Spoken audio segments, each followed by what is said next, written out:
എല്ലാവർക്കും വിനീത നമസ്കാരം.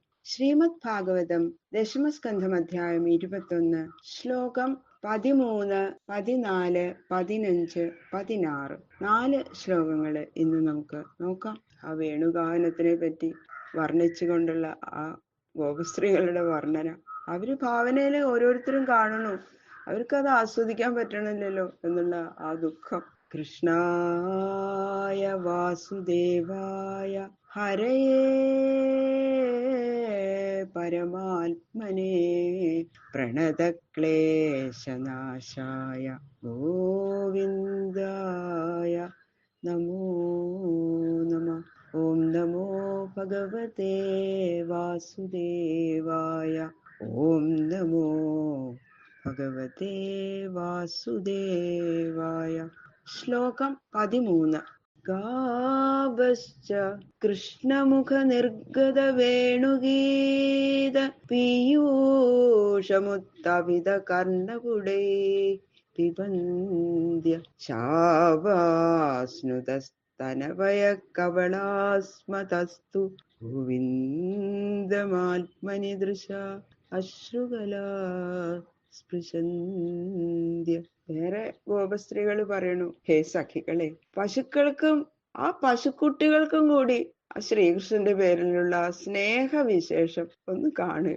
പുല്ല് തിന്നുകൊണ്ടും കുട്ടികൾക്ക് പാല് കൊടുത്തുകൊണ്ടിരിക്കുന്ന പശുക്കള് ആ ശ്രീകൃഷ്ണന്റെ മുഖത്ത് നിന്ന് ഒഴുകുന്ന വേണുഗാനാമൃതം ആസ്വദിക്കാനുള്ള ആഗ്രഹത്തോടു കൂടി 2 ചെവികളും ഉയർത്തിക്കൊണ്ട് അതിജാഗ്രതയോടെ ചെവികളാകുന്ന പാത്രങ്ങളിൽ കൂടി പാനം ചെയ്ത് മത്തി മറന്നു നിൽക്കുന്നു. അവയുടെ കുട്ടികൾ അതുപോലെ തന്നെ ശ്രീകൃഷ്ണന്റെ മുഖാരവിന്ദത്തിൽ നിന്ന് പുറപ്പെടുന്ന വേണുഗാന രസം ആസ്വദിച്ചും കൊണ്ട് അവര് മുലപ്പാല് കുടിക്കാൻ മറന്നിങ്ങനെ നിൽക്കുന്നത് കൊണ്ട് പാല് ആ ഒഴുകുക, വായക്കൂടെ ഇങ്ങനെ പാലൊഴുകിയും കടിച്ച പുല്ലുകള് മുഖത്ത് തന്നെ അങ്ങനെ വെച്ചുകൊണ്ട് ആ ഗോവിന്ദനെ മനസ്സിൽ വിചാരിച്ച് ആലിംഗനം ചെയ്ത് മറഞ്ഞുപോയ ഇനി കാണാൻ സാധിക്കില്ലല്ലോ എന്ന വ്യസനത്താൽ കണ്ണീരൊലിപ്പിച്ചും കൊണ്ടും അവരവരുടെ പ്രവൃത്തികളെ തന്നെ തീരെ മറന്ന് ശ്രീകൃഷ്ണ രൂപ ദർശനത്തിലും വേണുഗാന ശ്രവണത്തിലും മനസ്സോടുകൂടിയവരായി നിൽക്കുന്നത് നോക്കൂ നിങ്ങൾ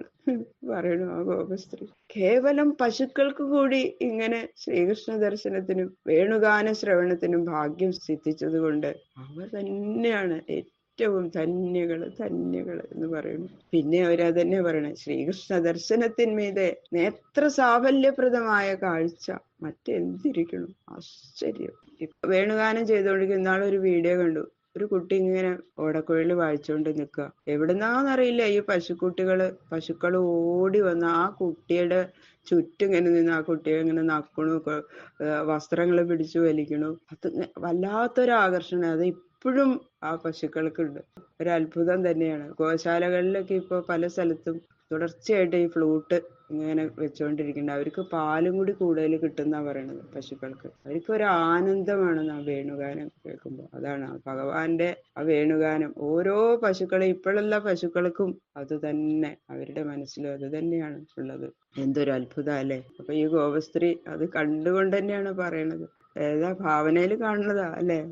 പ്രായോ ബദാംബ വിഹഗാമുനയോ വനേസ്മിൻ കൃഷ്ണേക്ഷിതം തദുദിതം കളവേണുഗീതം ആരുഹ്യയേ ദ്രുമഭുജാൻ രുചിരപ്രവാളാൻ ശൃണ്വന്തി അമീലിതദൃശോ വിഗതാന്യവാച.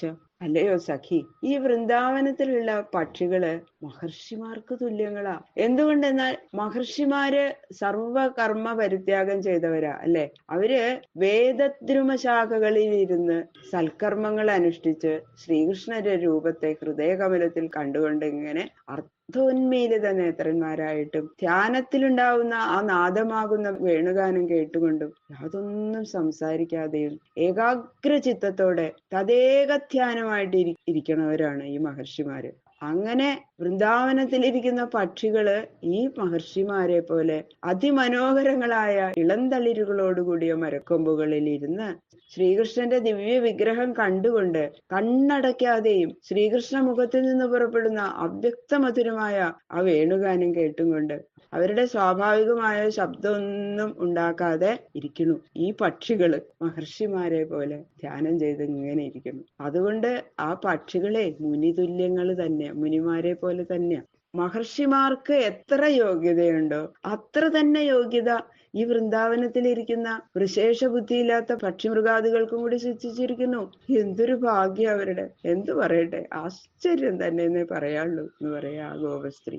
നദ്യസ്തദാ തദുപധാര്യ മുകുന്ദഗീതമാവർത്തലക്ഷിതമനോഭവ ഭഗ്നവേഗാഃ ആലിംഗനസ്ഥഗിതമൂർത്തിഭുജൈർമുരാരേ ഗൃഹ്ണന്തി പാദയുഗളം കമലോപഹാര.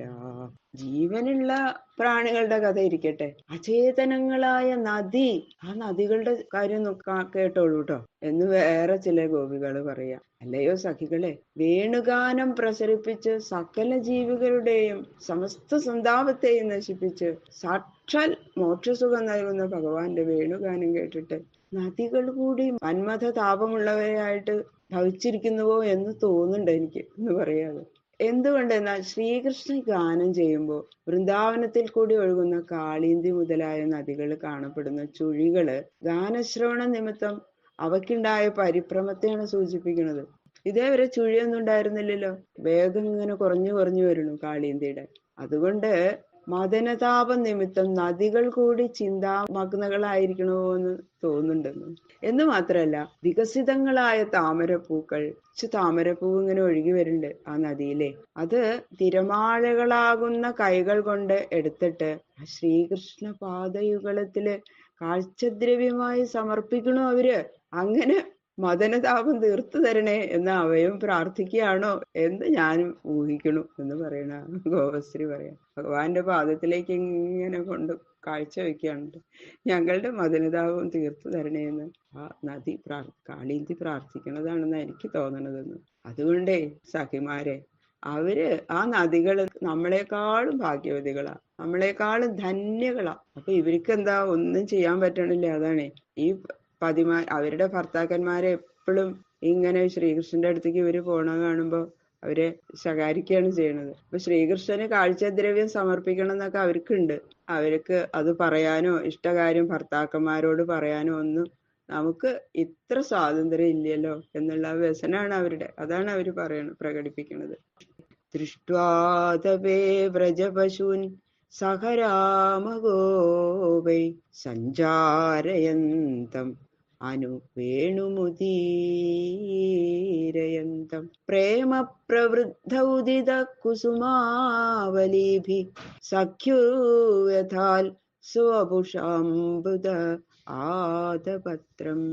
ശ്രീകൃഷ്ണൻ ആ ഉച്ച സമയത്ത് ബലരാമനോടും ഗോപന്മാരോടും കൂടി ആ പശുക്കളെ എങ്ങനെ ആട്ടിത്തെളിച്ചുകൊണ്ട് പശുക്കൂട്ടത്തിന്റെ പിന്നാലെ വേണുഗാനം ചെയ്ത് സഞ്ചരിക്കുമ്പോ ആകാശത്തില് അല്പം മഴക്കാറുണ്ടായി. അതേ സമയത്ത് തന്നെ ദേവലോകത്തു നിന്ന് ദേവന്മാർ ശ്രീകൃഷ്ണന്റെ ശിരസില് പുഷ്പവൃഷ്ടിയും ചെയ്തു. ഇതിനെ ഒരു ഗോപസ്ത്രീ മറ്റൊരുത്തിയോട് അലങ്കാര രൂപേണ വർണ്ണിക്കുകയാണ്.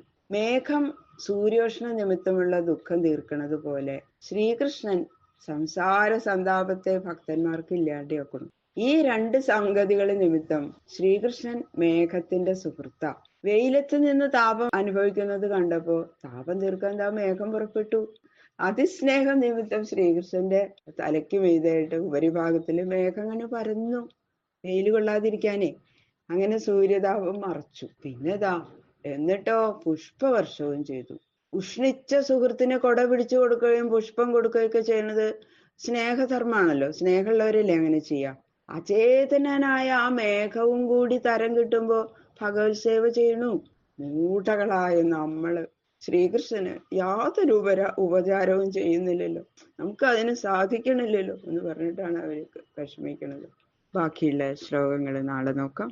സർവത്ര ഗോവിന്ദ നാമ സങ്കീർത്തനം. ഗോവിന്ദ ഗോവിന്ദ ഗോവിന്ദ.